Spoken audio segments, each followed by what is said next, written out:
Hello and welcome to Loudoun County Public Library Online. My name is Miss Heather and I work at the Ashburn Library. Thanks for joining me for our experiment today.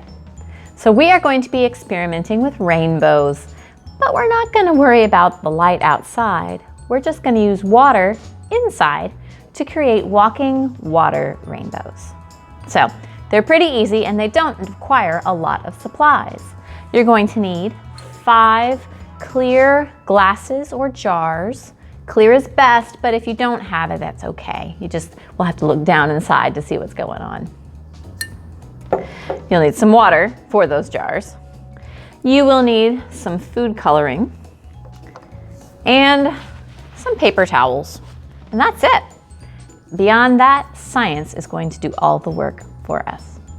So we're going to be making rainbows, and our rainbows are going to have 5 colors: red, orange, yellow, green, and blue.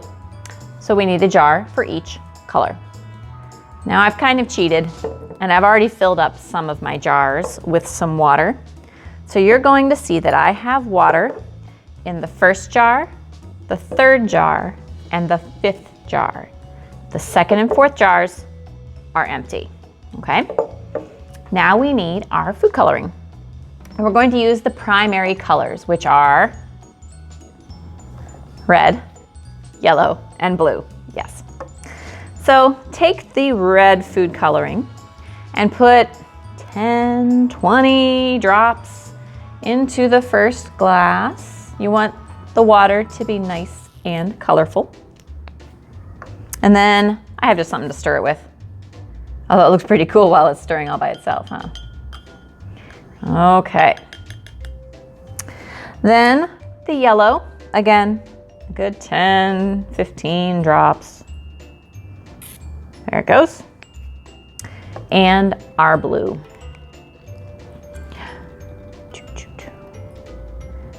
The blue is my favorite because it looks super cool when it's swirling around to mix up, huh? Yeah.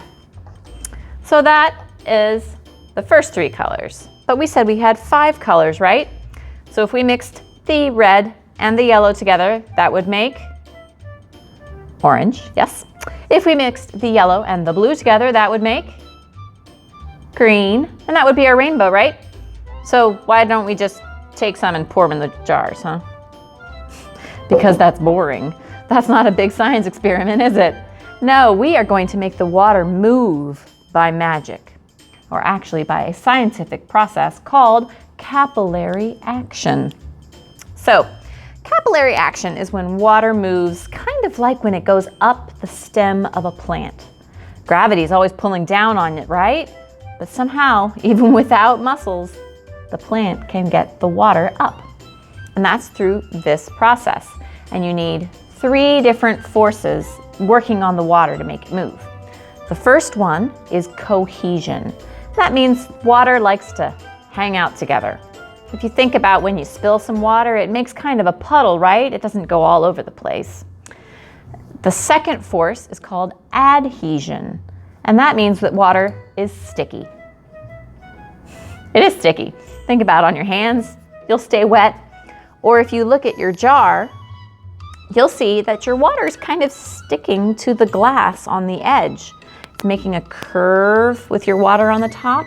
That curve's called a meniscus. Maybe you've studied that before in science class. But that's because a force of adhesion is pulling the water to the sides. So we're going to use those 2 forces together to make the water go up our plant stem. We're going to make a plant stem out of a paper towel. So just roll up your paper towel the long way to make a tube. And you're going to stick one end into the red water and one end into the empty second glass. Now, as soon as you put that paper towel in the water, you're going to see that it's sucking it up, right? That's because of the adhesion. There's little holes in paper towels and the water wants to stick to those holes. And then the cohesion. Once it sticks, it wants to pull its buddies up with it. So it's pulling them up my paper towel. Now that's only going to give us one part of our rainbow though, right? So let's put the other paper towels in the rest of the glasses. So roll your tube and stick one side in the empty glass and one side in the yellow. And get your third paper towel.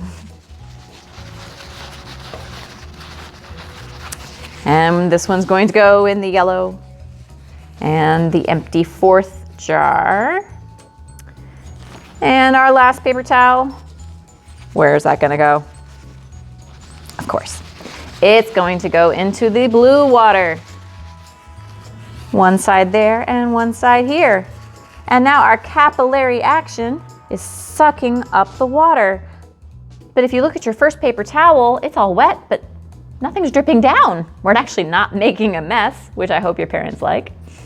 That's because of something called surface tension. Think about a water droplet. It's nice and curved, right? Something's kind of holding it in. That's that surface tension. The same thing is happening here. It's not letting it fall from my paper towel. Now, if there was a lot of water on there and it was really heavy, gravity would win. It would be stronger than the surface tension. But for our experiment, it is working just fine. So let's see it move.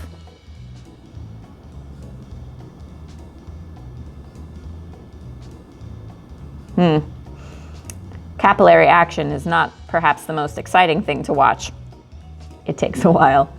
So tell you what, with the magic of a pause in my video, we're gonna take a quick break and come right back. Maybe go get a book to read. I think that's what I'm gonna do. All right, I'll see you back in 2 seconds. All right, we're back. Now, as you can see, I've changed my clothes. I decided to wait overnight to see what would happen to my rainbow. And we do indeed have all the colors, don't we? The red moved over into the jar and mixed with the yellow to make orange. And the yellow moved over to mix with the blue to make green. It's really cool how the forces in physics can make a beautiful rainbow. Now, it's also pretty neat to think that if I waited just a little bit longer, all of the water levels in the jars would even out. Kind of like if you pour water down some stairs, it's all gonna go down to the lowest level, right? So that's what the water is gonna do here too. So I hope you have fun experimenting with this at your house. Enjoy the beautiful indoor rainbow. And until we see you again, have a great day.